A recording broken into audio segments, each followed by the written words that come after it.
Bonjour à toutes, bienvenue à la clinique des femmes. Je suis le Dr Feletti Caterina, je suis gynécologue. Aujourd'hui, je vais vous expliquer comment se préparer à un frottis. Alors, vous savez que les frottis servent pour le dépistage du cancer du col de l'utérus ou d'autres pathologies au niveau du col de l'utérus. Et je vous donne des conseils pour vous préparer à cet acte.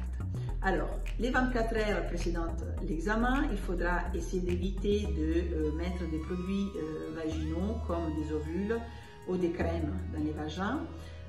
Il faudra prévoir l'examen à distance de menstruation parce que si surtout sont abondantes, elles peuvent empêcher une bonne lecture de l'examen.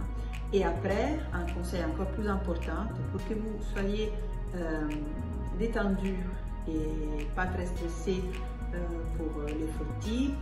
Si jamais vous souffrez de vaginisme, essayez de parler avant avec votre gynécologue ou votre sage-femme qui puisse prévoir un spéculum par exemple plus petit que celle que l'on utilise d'habitude et qui puisse vous mettre dans une position sur les lits d'examen plus confortable possible.